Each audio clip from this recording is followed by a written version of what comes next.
Hello दोस्तों, good morning. स्वागत है एक बार फिर से आप सभी का एमजेटी एजुकेशन में। साथियों, आज है 15 फरवरी और आज की वीडियो में हम लोग बात करेंगे 15 फरवरी 2025 के most important daily current affair के क्वेश्चंस के बारे में। सबसे पहले वन लाइनर से हम लोग शुरुआत करेंगे। कल का वन लाइनर देखेंगे। कल हम लोगों ने पढ़ा था 11 फरवरी को इस बार मनाया गया सुरक्षित इंटरनेट दिवस और विश्व यूनानी दिवस। देखो, सुरक्षित इंटरनेट दिवस जो होता है ये हर एक साल दूसरे महीने के दूसरे सप्ताह के दूसरे दिन मनाया जाता है। तो इस बार 11 फरवरी पड़ा था। और भारत के आई एम्स दिल्ली ने, all India institute of medical sciences Delhi ने बायोमेडिकल अपशिष्ट प्रबंधन के लिए सृजनम अनावरण किया है। इसके अलावा कंस्टेंटाइन टेसोलस ये बन गए हैं ग्रीस के नए प्रेसिडेंट। और कल हम लोगों ने पढ़ा था भारतीय स्नूकर चैंपियनशिप या कहें राष्ट्रीय स्नूकर चैंपियनशिप पंकज आडवाणी ने जीत लिया है। डोनाल्ड ट्रंप 9 फरवरी को अमेरिका की खाड़ी दिवस घोषित किए हैं। मैक्सिको की खाड़ी का नाम अब अमेरिका की खाड़ी होगी। और ओलंपिक ई स्पोर्ट गेम 2027 ये पहला संस्करण आयोजित होगा सऊदी अरेबिया के रियाद शहर में। आईसीसी चैंपियंस ट्रॉफी 2025 के लिए इवेंट एम्बेसडर 4 खिलाड़ियों को नियुक्त किया गया है। शिखर धवन, सरफराज अहमद, शेन वॉटसन और टिम सऊदी। इसके अलावा कल हम लोगों ने पढ़ा था लोकसभा में संसद ने 6 नई भाषाओं में ट्रांसलेशन को मंजूरी दे दी है। ये 6 भाषाएं बोडो, डोगरी, मैथिली, मणिपुरी, संस्कृत और उर्दू हैं। इससे पहले 10 लैंग्वेज ऑलरेडी ट्रांसलेट होकर के आती हैं। हॉलीवुड अभिनेता टॉम क्रूज को फ्रांस का प्रतिष्ठित एरोनॉटिक्स मेडल दिया गया है। और पीएम मोदी ने फ्रांस दौरे के दौरान फ्रांस के राष्ट्रपति इमैनुअल मैक्रोन को डोकरा कलाकृति भेंट की हुई है। ठीक है, तो ये टॉप 10 करंट अफेयर के क्वेश्चंस थे कल की वीडियो से, जिनका आपने किया रिवीजन। अब हम लोग आज की करंट अफेयर देखेंगे। देखिए, पीएम मोदी का यूएस दौरा भी हुआ, ट्रंप से मुलाकात हुई, यूएस और इंडिया के बीच में बहुत सारे समझौते, बहुत सारी डील हुई। इस पर मैंने कल शाम को एक वीडियो दी है। अगर आपने नहीं देखा है तो इस वीडियो को जरूर जाकर देखिए। आप किसी भी एग्जाम की तैयारी कर रहे हो, सब में इंपॉर्टेंट है ये सब। पूरा जितने भी पॉइंट मैंने बताए हैं उसको जरूर देख लेना। चलिए, पहला क्वेश्चन, किसकी जयंती पर 13 फरवरी को राष्ट्रीय महिला दिवस मनाया जाता है?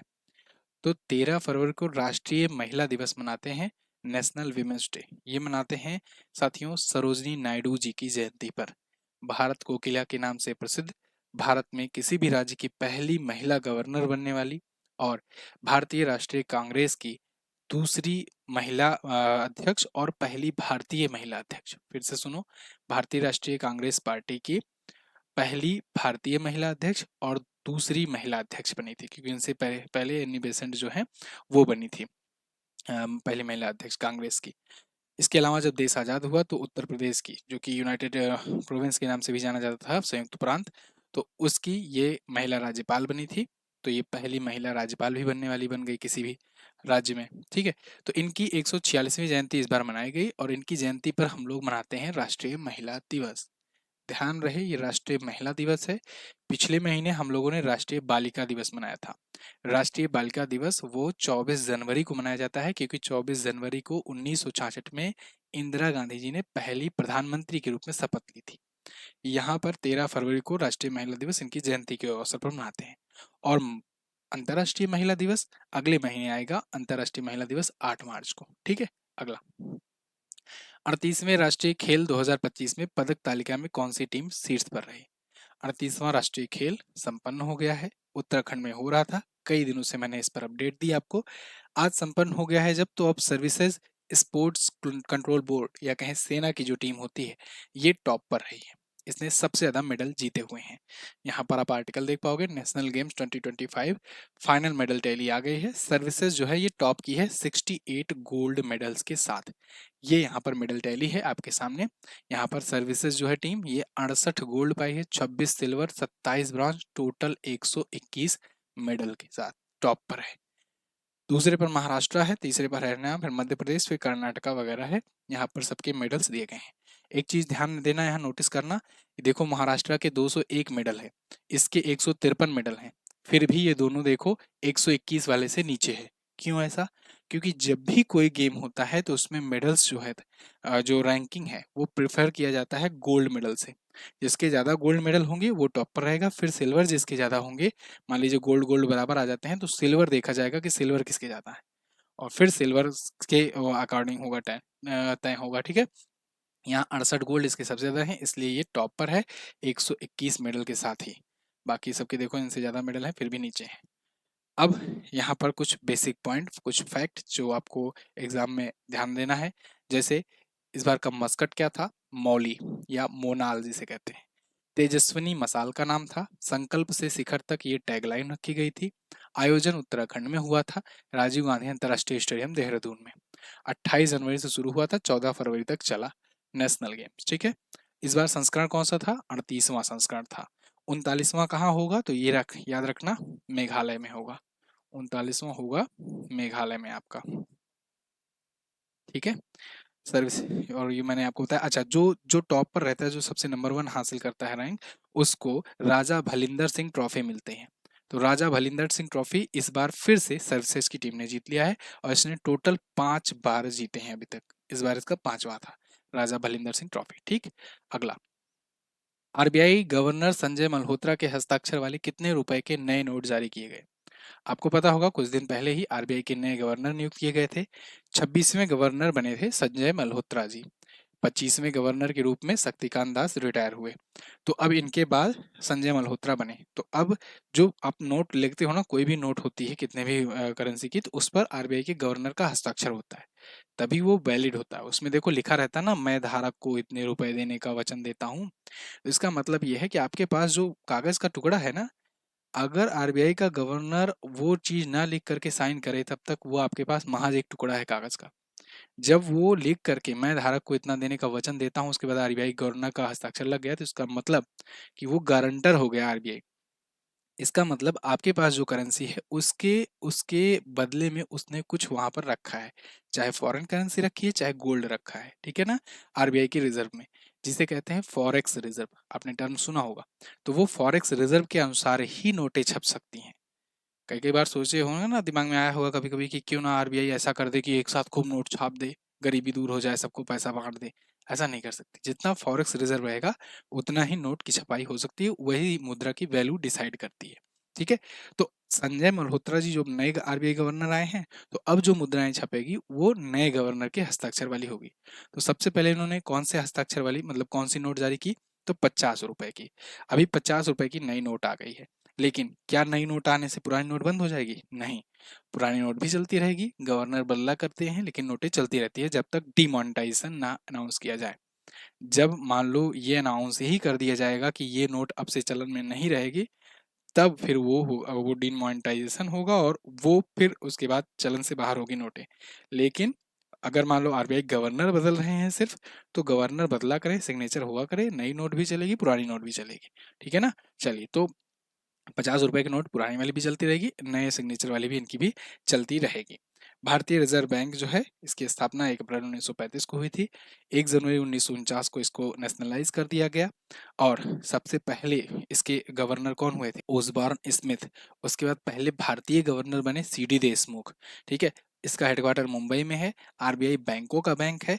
संजय मल्होत्रा इसके 26वें गवर्नर हैं। कुछ दिन पहले मॉनेटरी पॉलिसी कमेटी की बैठक हुई थी, और एमपीसी की बैठक की भी अध्यक्षता आरबीआई गवर्नर करता है। जब ये नियुक्त किए गए, तो उसके बाद से और बजट आने के बाद से पहले ही इनकी एमपीसी की बैठक थी। एमपीसी की बैठक में policy rates, monetary policy rate decide होते हैं। तो इसी में नया रेपो रेट आया है। तो न्यू रेपो रेट अभी क्या है? न्यू रेपो रेट इन्होंने घोषित किया कि भाई पिछला वाला जितना था, उनमें से 0.25% कम किया जाएगा, या कहें 25 बेसिस पॉइंट कम किए जाएंगे। तो अब नया रेपो रेट है 6.25%। ये बात ध्यान रखना। ठीक है, न्यू रेपो रेट। ये आरबीआई से रिलेटेड सारे क्वेश्चन हैं, इनको ध्यान रखिएगा। अगला, फरवरी 2024 में किस राज्य सरकार ने हर खेत स्वास्थ्य खेल अभियान का शुभारंभ किया? हर खेत स्वास्थ्य खेत या स्वस्थ खेत, इसका शुभारंभ अभी किया है हरियाणा की गवर्नमेंट ने। ठीक है, हरियाणा की गवर्नमेंट ने हर खेत स्वस्थ खेत कैंपेन शुरू किया है। इसका एम है कि जितने भी जो फार्मर्स हैं, उनको उनको प्रोवाइड किया जाए सॉइल हेल्थ कार्ड। ठीक है ना, मृदा स्वास्थ्य कार्ड प्रोवाइड किया जाए किसानों को। ठीक है, तो ये दिया जाएगा कब तक? जब पहले यहाँ पर कलेक्ट किए जाएंगे नमूने, तब सैंपल्स कलेक्ट किए जाएंगे, तब उनके खेतों के, किसानों के। तो हर एकड़ किसी भूमि से अगले 3 से 4 वर्षों में मिट्टी के सैंपल्स कलेक्ट किए जाएंगे, और उनकी टेस्टिंग वगैरह होगी। उसी के अनुसार मृदा स्वास्थ्य card, soil health card provide किया जाएगा कि किसकी मिट्टी कितनी ज़्यादा स्वस्थ है, कितनी उपजाऊ है, कितनी ऊसर है, ये सब चेक करके। ठीक है, अब इसका उद्देश्य है किसानों की मिट्टी की उर्वरता, पोषक तत्व प्रबंधन, फसल उत्पादकता, इन सब के बारे में निर्णय लेने में सहायता करना। अब आपको बता दिया जाएगा एक कार्ड दे करके कि भाई आपकी जो मिट्टी है ना वो इतना उपजाऊ है, इतना उत्पादन कर सकता है, या इसमें इस पोषक तत्व की कमी है, तो इस पोषक तत्व की कमी है तो वो पोषक तत्व आप केमिकल रसायन डाल करके वो बढ़ा सकते हो। ठीक है, तो आपको बेटर नॉलेज मिलेगी कैसे उत्पादन करना है, कैसे बढ़ाना है। हर खेत स्वस्थ खेत पोर्टल भी इसके लिए इन्होंने लॉन्च किया है। अगला, अपनी पुस्तक में भी ऐसे ही डिटेल कंटेंट दिए जाते हैं। बुक आप यहाँ पर व्यू प्रोडक्ट लिख कर आ रहा होगा, इस पर क्लिक कीजिए, जाइए परचेज कीजिए। Brahmastra current affair question answer format में है। मैं आपको बार बार ये कहता हूँ, इस पर जोर देता हूँ, क्वेश्चन आंसर फॉर्मेट में आपको जल्दी किताबें नहीं मिलती हैं, क्योंकि लोग जो हैं केवल पैराग्राफ पैराग्राफ एक साथ धर देते हैं और कॉपी पेस्ट कर देते हैं, जिससे स्टूडेंट के लिए प्रॉब्लम हो जाती है। उनको पता ही नहीं रहता है कि इससे कैसे किस प्रकार से क्वेश्चन बन सकते हैं, ऑप्शन कैसे बन सकते हैं, कैसे कंफ्यूज होना है ऑप्शन से, और कैसे कंफ्यूजन को दूर करना है। इसीलिए Q&A मोड सबसे बेटर पड़ता है। ठीक है, मैं भी चाहूँ तो करंट अफेयर को आपको वैसे ही पढ़ा सकता हूँ, लेकिन मैं Q&A मोड में क्यों लाता हूँ, जिससे आपको बेटर अंडरस्टैंडिंग हो सके कि कैसे क्वेश्चंस बन सकते हैं। ठीक है, यही क्वेश्चन आंसर फॉर्मेट में बुक आपको कंपाइल करके दिया जाता है। यही वजह है कि बुक हमारी सबसे ज़्यादा मोटी हो जाती है और कॉस्टली भी हो जाती है मोटी होने के कारण, लेकिन कंटेंट 100% गारंटी के साथ रहता है और उसके बाद उसमें स्टूडेंट को पसंद भी आता है खूब। तो लिंक डिस्क्रिप्शन में है, या फिर यहाँ पर व्यू प्रोडक्ट भी करके जाकर खरीदिए इसको, और तैयारी अपनी शुरू कर दीजिए। आने वाले दिनों में कई एग्जाम्स आपके लगे हैं। अगला, हाल ही में जारी डिवोल्यूशन इंडेक्स रिपोर्ट में कौन सा राज्य शीर्ष पर है?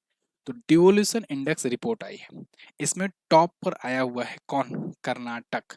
डिवोल्यूशन इंडिया रिपोर्ट में देखिए, पंचायत डिवोल्यूशन रिपोर्ट आई, इसमें 4% में कर्नाटका लीड किया है। यूपी जो है clean finances fuel rank jump, UP ने क्या किया है ना कि लंबी उछाल मारी है।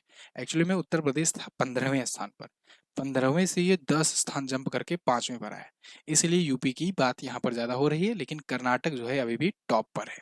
ठीक है, तो कर्नाटक टॉप पर, सेकंड पर केरल, थर्ड पर है तमिलनाडु। एपी सिंह बघेल जी जो कि केंद्रीय मंत्री हैं, इन्होंने डिवोल्यूशन इंडेक्स रिपोर्ट जारी की हुई है। ओके, इसमें पंचायतों के 6 महत्वपूर्ण आयामों का मूल्यांकन किया गया था। कौन कौन से आयाम थे वो? रूपरेखा तैयार करना, कार्य, वित्त, फाइनेंस, पदाधिकारी, क्षमता वृद्धि और जवाबदेही, रिस्पॉन्सिबिलिटी। तो ये सरकारों का देखा गया, उसके बाद फिर ये डिवोल्यूशन इंडेक्स रिपोर्ट जारी की गई। अगला, किसके द्वारा संकलित की गई पुस्तक आई एम को हाल ही में जगदीप धनखड़ जी ने विमोचित किया है? तो देखिए, इन्होंने पुस्तक का विमोचन किया है, इन्होंने लिखा नहीं है, ना ही कंपाइल किया है। तो ये पुस्तक अभी विमोचन किया गया उपराष्ट्रपति जगदीप धनखड़ जी के द्वारा, नाम है आई एम। इसको अभी संकलित किया गया है गोपीचंद हिंदुजा के द्वारा। गोपीचंद हिंदुजा जो हैं, ये हिंदुजा ग्रुप के अध्यक्ष हैं, और इन्होंने देखिए यहाँ पर कंपाइल करके इनसे लॉन्च करवाया है। ठीक है, बिजनेस लीडर और हिंदुजा समूह के अध्यक्ष हैं। आई एम ये पुस्तक है। अगला, कुछ खास उसमें एक्सप्लेन करने लायक है नहीं। चीन ने दक्षिण चीन सागर में सतह से कितने मीटर की गहराई पर पहले गहरे पानी वाले स्पेस स्टेशन के निर्माण को मंजूरी दी? गहरे पानी वाला स्पेस स्टेशन मतलब पानी के अंदर स्पेस स्टेशन बना रहे भाई, पानी के अंदर स्पेस में जाने के लिए। अजीब है। दक्षिण चीन सागर में बनाए हैं 2000 मीटर नीचे, मतलब पानी के 2 किलोमीटर अंदर स्पेस स्टेशन बना रहा है चाइना, और ये पहला है दुनिया में। तो China approves deep water space station in South China Sea. ठीक है, तो सीप इकोसिस्टम तंत्र अनुसंधान सुविधा इसके तहत 2000 मीटर के नीचे बनाएगा, 2030 तक ये बन करके चालू हो जाएगा, और इसमें 6 वैज्ञानिकों के लिए जगह होगी जो 1 महीने तक चलने वाले मिशन पर होंगे। इस नियोजित सुविधा का उपयोग सीप इकोसिस्टम का अध्ययन करने के लिए किया जाएगा। अब देखो, दक्षिण चीन सागर में 70 बिलियन टन मीथेन हाइड्रेट्स हैं, और इसी पर ये लोग रिसर्च वगैरह करेंगे। अगला, हाल ही में बांग्लादेश की कौन सी क्रिकेटर को आईसीसी के द्वारा भ्रष्टाचार के आरोपों में प्रतिबंधित किया गया, और ये ऐसा होने वाली पहली महिला क्रिकेटर बन गई? तो बांग्लादेश की पहली महिला क्रिकेटर जो आईसीसी द्वारा भ्रष्टाचार करप्शन के आरोपों में बैन की गई है 5 सालों के लिए, वो हैं कौन? सोहेली अख्तर। ठीक है, सोहेली अख्तर आपको यहाँ पर मैच में दिख जाएंगी। बांग्लादेश की ये सोहेली अख्तर हैं, और become the first women cricketer to be banned. तो ये 5 सालों के लिए बैन की गई हैं, क्योंकि इन्होंने महिला T20 वर्ल्ड कप 2023 का दौरान फिक्सिंग किया था, मैच फिक्सिंग किया था। ठीक है ना, तो इसका करने का प्रयास किया था, और ये इसलिए बैन की गई हैं। अब आरोपों को स्वीकार भी कर ली हैं, प्रतिबंध 10 फरवरी से ये प्रभावी हो गया है। इंटरनेशनल क्रिकेट की बात करें अगर, तो अभी तो आईसीसी का चैंपियंस ट्रॉफी शुरू होने वाला है पाकिस्तान में, और दुबई में होगा। जैसा इसके अध्यक्ष बने ही हैं, आगे बात करते हैं, हाल ही में किस राज्य में राष्ट्रपति शासन लगाया गया? ये बहुत इंपॉर्टेंट क्वेश्चन है, इस पर मैं वीडियो बनाने वाला था, थंबनेल वगैरह बन गया था, लेकिन टाइम नहीं मिल पाया इसलिए वीडियो नहीं बन पाई। मणिपुर में राष्ट्रपति शासन लग गया है। आपको पता होगा कुछ दिन पहले ही मैंने बताया था कि मणिपुर के जो सीएम हैं एन बीरेन सिंह, ये इस्तीफा दे दिए थे। इनसे इस्तीफा लिवा लिया गया था, तो उसके बाद ये कयास लगाए जा रहे थे कि हो सकता है कोई दूसरा वहां पर अपॉइंट कर दिया जाए। लेकिन एक्चुअल में क्या है ना कि पिछले 2 सालों से जब से वहां हिंसा चल रही है, तब से इतना गहरा असंतोष है वहाँ पर, वहाँ की गवर्नमेंट पर, खास करके बीजेपी पार्टी पर, कि अगर ये दूसरा किसी को बनाते ना तो फिर भी होता। आपको याद होगा, अगर लगभग कुछ महीनों पहले क्या हुआ था, इनके घर को जला दिया गया था, वहां पर अटैक हो गया था। इसके अलावा मतलब कि इनके भी विधायक जो हैं, इनके भी दल के, बीजेपी पार्टी के भी बहुत सारे विधायक इनके खिलाफ थे। तो अविश्वास प्रस्ताव आने वाला था, तो इसको लेकर के वहां से पहले इस्तीफा इससे लेवा लिया गया। और अब जब अगर दूसरा किसी को खड़ा करते तो पता लगता वो भी गिरा दिया जाता। तो इससे अच्छा क्या किए कि राज्यपाल शासन लगा दो, मतलब राज्यपाल के अधीन राष्ट्रपति शासन लगा दो। तो राष्ट्रपति शासन यहाँ पर लग गया है। मणिपुर आपका करेक्ट आंसर आंसर हो जाएगा। अब राष्ट्रपति शासन के बारे में समझो। साथियों, भारत में, भारतीय संविधान में 3 प्रकार के आपातकाल लगाने की सुविधा है। मतलब कि सुविधा क्या, प्रोविंस है कह सकते हैं, कि उसमें घोषणा की गई। जैसे 352, 356 और 360। अनुच्छेद 352 के तहत राष्ट्रीय आपात लगता है, नेशनल इमरजेंसी लगती है। और 356 के तहत, मैं लिख दे रहा हूँ, 352 के तहत राष्ट्रीय आपात, 356 के तहत लगता है राज्यों में आपात। तो इसमें क्या होता है, राष्ट्रपति शासन इसे ही कहते हैं। इसमें राष्ट्रपति के निर्देशों पर राज्यपाल का शासन होता है। तो ये अनुच्छेद 356 होता है। और इसके बाद एक होता है 360। अनुच्छेद 360 जो होता है, ये फाइनेंशियल इमरजेंसी होती है, वित्तीय आपात होता है। तो ये अभी तक कभी भारत में नहीं लगा है। खैर, 360 नहीं, 356 यहाँ पर लगा है, राज्यों में शासन। अब 356 के तहत 6 महीने तक ही लगाया जा सकता है पहली बार में। लेकिन फिर मान लो अगर और टाइम बढ़ाना है, तो क्या करेंगे, फिर से संसद में उसकी विवेचना वगैरह कर करके उसे 3 साल तक बढ़ा सकते हैं, 6 6 महीने करके। ठीक है, संसदीय अनुमोदन के बाद। लेकिन शुरुआत में 6 महीने के लिए ही लगता है। 6 महीने के अंदर दूसरी सरकार वहां पर गठित करनी होती है। नहीं हो पाता है तो और बढ़ाया जा सकता है। खैर, यहाँ पर मुख्यमंत्री एन बीरेन सिंह जी इस्तीफा दे चुके हैं, उनके 4 दिन बाद यहाँ लागू हो गया है। क्लियर। पहला अगर पूछा जाए भारत में सबसे पहले कहाँ पर राष्ट्रपति शासन लगा था, तो सबसे पहले 20 जून 1951 को पंजाब में लगा था। कहाँ लगा था, पंजाब में लगा था राष्ट्रपति शासन। ठीक है, अगला, हाल ही में किसको यूनाइटेड किंगडम के most excellent order of the British Empire से सम्मानित किया गया? Most excellent order of the British Empire, ये सम्मानित किए गए हैं टाटा ग्रुप के जो चेयरमैन हैं एन चंद्रशेखरन जी। ये देखो, टाटा ग्रुप के कृतिनिवासन जो है ये सीईओ हैं, और ये चेयरमैन हैं। ठीक है, एन चंद्रशेखरन। तो ये टाटा ग्रुप के चंद्रशेखरन जो है ये ऑनर किए जाएंगे। यूके के जो फॉरेनर्स को दिया जाता है सबसे बड़ा सिविलियन अवार्ड, उससे यूके में, यूनाइटेड किंगडम में विदेशियों को दिया जाने वाला ये सबसे प्रतिष्ठित मानद नागरिक पुरस्कार है, most outstanding order of the British Empire civil division के लिए। क्यों दिया गया? भारत और यूके के व्यापारिक संबंधों में इनके योगदान के लिए। टाटा ग्रुप की बहुत सारी कंपनियां हैं जो विदेशों में भी अच्छा खासा व्यापार करती हैं, और बहुत अच्छा व्यापार करती हैं, बहुत अच्छी सर्विस प्रोवाइड करती हैं। टीसीएस देख लो, टीसीएस दुनिया भर में सर्विसेज देने के लिए फेमस है। चाहे यूके हो, चाहे अमेरिका हो, सब जगह ये सॉफ्टवेयर वगैरह की सर्विसेज देती हैं। टीसीएस, इन्फोसिस, विप्रो वगैरह अपनी इंडिया की। ऐसे ही टाटा ग्रुप की, टाटा सन्स के अंतर्गत बहुत सारी कंपनियां हैं, स्टील से लेकर के हर एक चीज़ आप जानते हो, टाटा के बारे में बताने की ज़रूरत है नहीं। तो ये सर्विसेज बढ़ाने से भारत और यूके के जो व्यापारिक संबंध में योगदान आया हुआ है, उसको लेकर के इनको सम्मानित किया गया है। नटराजन चंद्रशेखरन 2017 से टाटा सन्स के चेयरमैन बने हुए हैं। Tata steel, Tata Motors, Tata power, air India सहित टाटा ग्रुप की बहुत कंपनियों के हैं। अगला, तो ये टॉप 10 करंट अफेयर के क्वेश्चंस थे। आई होप आपको वीडियो इन्फॉर्मेटिव लगी होगी, कम समय में आपको बेहतरीन कंटेंट मिला होगा। अगर मिला है, ऐसा है, तो वीडियो को लाइक कर दीजिएगा। और लास्ट डे जो मैंने क्वेश्चन पूछे थे, उसका आंसर आप देख लीजिए पहले। भ्रष्टाचार धारणा सूचकांक में कौन सा देश शीर्ष पर पूछा गया था? तो डेनमार्क टॉप पर है करप्शन परसेप्शन इंडेक्स में। और विश्व सरकार शिखर सम्मेलन के 12वें संस्करण में भारत का प्रतिनिधित्व किसने किया? तो ये दुबई में आयोजित हुआ था। भारत का प्रतिनिधित्व भूपेंद्र यादव जी ने किया है। आज आपको क्या बताना है? आज आपको बताना है भारतीय बिलियर्ड्स एवं स्नूकर महासंघ का मुख्यालय कहाँ स्थित है। इसके अलावा आईसीसी चैंपियंस ट्रॉफी 2025 में भाग लेने वाली भारतीय क्रिकेट टीम का कप्तान कौन है? दोनों क्वेश्चंस के बारे में आपको जो पता हो डिटेल में ज़रूर आंसर करने का प्रयास करना। बुक अपनी जो है इसको ऑर्डर करना चाहते हो तो ऑर्डर कर सकते हो। ई बुक वगैरह भी हर महीने की आती है, तो आप एमजीटी ऐप से जाकर ई बुक भी ले सकते हो। मैं मिलूंगा अगली वीडियो में, तब तक के लिए नमस्कार, जय हिंद, वंदे मातरम।